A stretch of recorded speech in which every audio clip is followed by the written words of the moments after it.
everyone, I'm WABC Chief Meteorologist Lee Goldberg, and this is Weather or Not. So we're a couple days in here to our November preview. We have a couple more days to go, and we have some frosty mornings in parts of the area. Our coldest morning is going to be Thursday morning. So frost advisories go through 2 to 9 in the morning on Wednesday for Ulster and Dutchess County, Sussex and Warren County as well. But then we have a freeze watch for northwest New Jersey and into the Hudson Valley, I-84 corridor northward, interior Fairfield County as well. And that'll go Wednesday night into Thursday morning. See, our winds go calmer on Wednesday night to Thursday morning. The core of the cold air is over us and departing during the morning hours on Thursday, but that's our shot to dip near freezing in many of our northwest suburbs and even into the 20s in the coldest spots.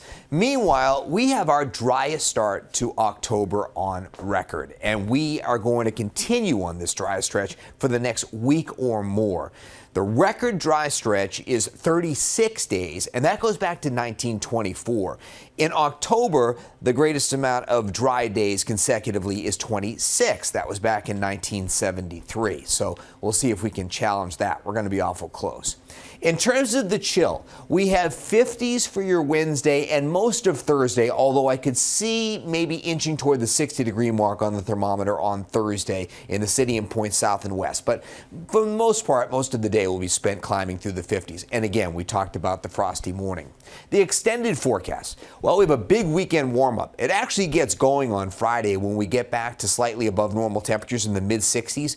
And by the weekend, you're talking about back to September. So you want to know the way you get average October temperatures? You get a November preview, and then you get a September rewind, and all of a sudden you have your average October temperatures. In terms of the tropics, we are watching still 2 storm systems, and one of which could have the next named storm. That would be Nadine. After that one is Oscar. I'll get into that in just a moment. So looking at the morning hours on Wednesday, there is a little shortwave or disturbance in the jet stream that's flying in that is going to be to our north and west. It may add a little bit of patchy cloudiness to the Poconos and Catskills.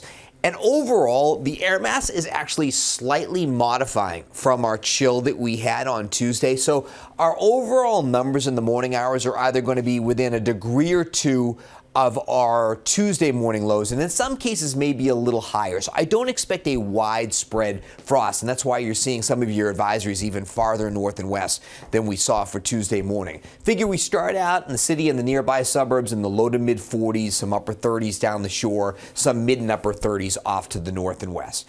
During the day, there's still a bit of a busy breeze out of the northwest, maybe 10 to 20, some gusts to 25, and generally we are going to be in the 50s. The air is still very dry. We have low humidity. There is an elevated fire risk that we have to be aware of, especially across parts of New Jersey. So by Wednesday night into Thursday, now we're starting to see a more north-northeasterly wind. It's getting lighter during the night. We've got clear skies, the coldest core of the air mass over us. So look at the freezing temperatures. And this is a model-driven forecast at 32 in Poughkeepsie and 31 in Monticello. And it'll probably go below some of these numbers. So this will be the bottom for temperatures and our coolest day of the week.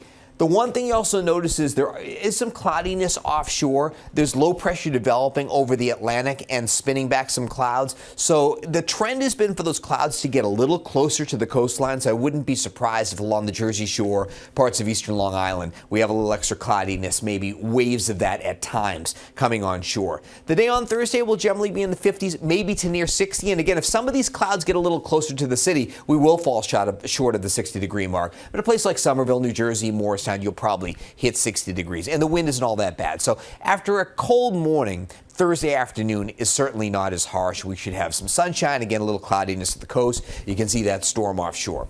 By Friday, high pressure is over us or just to our south and west. We moderate even more. It's still a cool morning, but we'll be in the mid-60s in the afternoon. And then with the high stretching from the mid-Atlantic all the way back to the Tennessee Valley on Saturday, our wind flow is going to be more westerly. Some warm air is coming over the top. We should be in the low 70s and even warmer on Sunday. There will be a front that's straddling the Great Lakes into northern New England.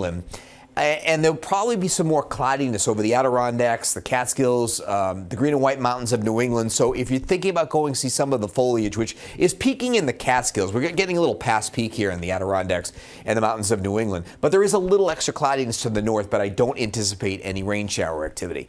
Looking at the steering winds, you can see the core of that cold air moving offshore on Friday, big ridge of high pressure, and all that heat that was out west and giving record high one day after another. Some of that heat has finally migrated eastward, and it's modified, but we get some warmth in the 70s that should take us through the weekend and into early next week. You see how the jet is in more of a September position here, off to the north. Now, there's a little dip in the jet stream later Tuesday into Wednesday. Could that mean a weak front and an isolated shower threat, or at least a little knockdown in temperatures for the second half of next week? But I'll tell you, the polar air is not coming in here. It's bypassing us to the north and west. But there might be a little bit of a hybrid air mass coming in, Pacific and a little polar, where maybe we go back to seasonable or slightly below normal levels late next week into the 60s. But overall, I'm not seeing anything as chilly as what we just went through. Climate Prediction Center looking into late October, strong signal for above normal temperatures. So it's definitely a flip. Below normal temperatures in the west and above normal temperatures in the east. Whether that lasts all the way through Halloween or not, we have to determine. But if you just look at the overall 10-day trend, a dip in temperatures through Thursday. We're climbing into the mid-60s above normal on Friday. Our average highs are around 65. And then look at that, 5 days here, getting into the 70s. And even when we cool off, we're back in the upper 60s Thursday, and they're a little below normal temperatures. That's what I was talking about. A little bit of a hybrid air mass coming in with a touch of polar air gets us closer to 60 by next Friday.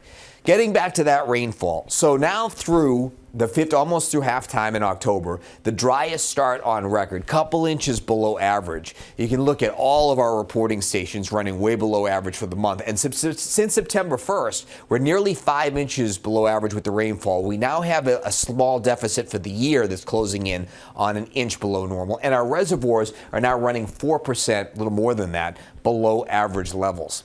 And in terms of precipitation, we're looking at a below normal signal to finish off October. And it's normally a dry time of year anyway, but a lot of your precipitation can come from, let's say, a cold front that's coming from the north and west and taps into some tropical moisture to the south. So with none of Helene's moisture, none of Milton's moisture, and really nothing coming along in the pipeline, there's just these weak fronts that are coming through. And they can't even work on any decent soil moisture nearby to help enhance fronts. So we're not talking about a great opportunity to see any decent rainfall. You look at the short-term rainfall chances right through the upcoming weekend, and it's absolutely next to nothing. So will there be a tropical system that maybe could give a handoff to a front coming in? I don't see it. There's a disturbance over the southwestern Caribbean. There's another low pressure that we're watching over the central Atlantic. Now, this one over the southwest Caribbean is going to bring some showers and thunderstorms to Central America, maybe up to the Yucatan. There's only a 20% chance of development. The one that's out in the central Atlantic has a better chance, although the Hurricane Center did knock down the percentages. We'll have to watch this system as it approaches the Lesser Antilles later in the week and the weekend. And maybe it's Puerto Rico, Dominican Republic, Turks and Caicos, Western Cuba, Jamaica. Those are areas that we'll have to watch as we go into the upcoming weekend. Looking at this computer model, watch this area and this area together as we go to the weekend. There's something a little bit more organized by Friday.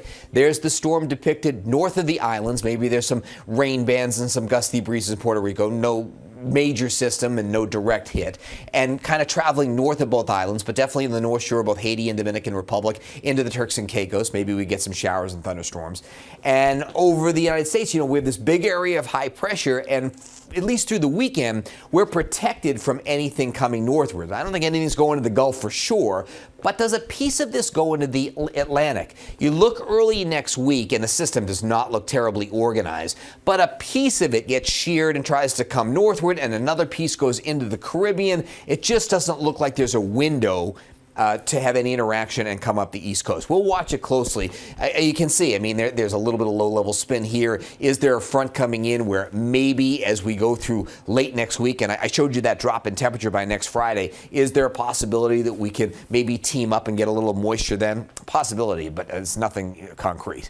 43 degrees, 7 in the morning on your Wednesday. It's brisk and chilly, clear to partly cloudy skies. There'll be some frost in some northwest suburbs. We go through the day, we'll be in the mid-50s. 50s. Sun will battle with clouds throughout the day. It'll be a chilly breeze. High of 56. That's our coolest day of the week. Down to 42 tomorrow night, our chilliest night. Less wind. Also, you still can look for the comet in the western sky. A lot of captures around 7:30 happened on Tuesday night. So keep that in mind. Our skies will still have some patchy clouds, but for the most part will cooperate. We are getting toward that full hunter's moon on the 17th, so that can compromise viewing a little bit, but overall we got some nice pictures on Tuesday night. Again, frost in some suburbs and maybe even a hard freeze off to the north and west Wednesday night into Thursday morning.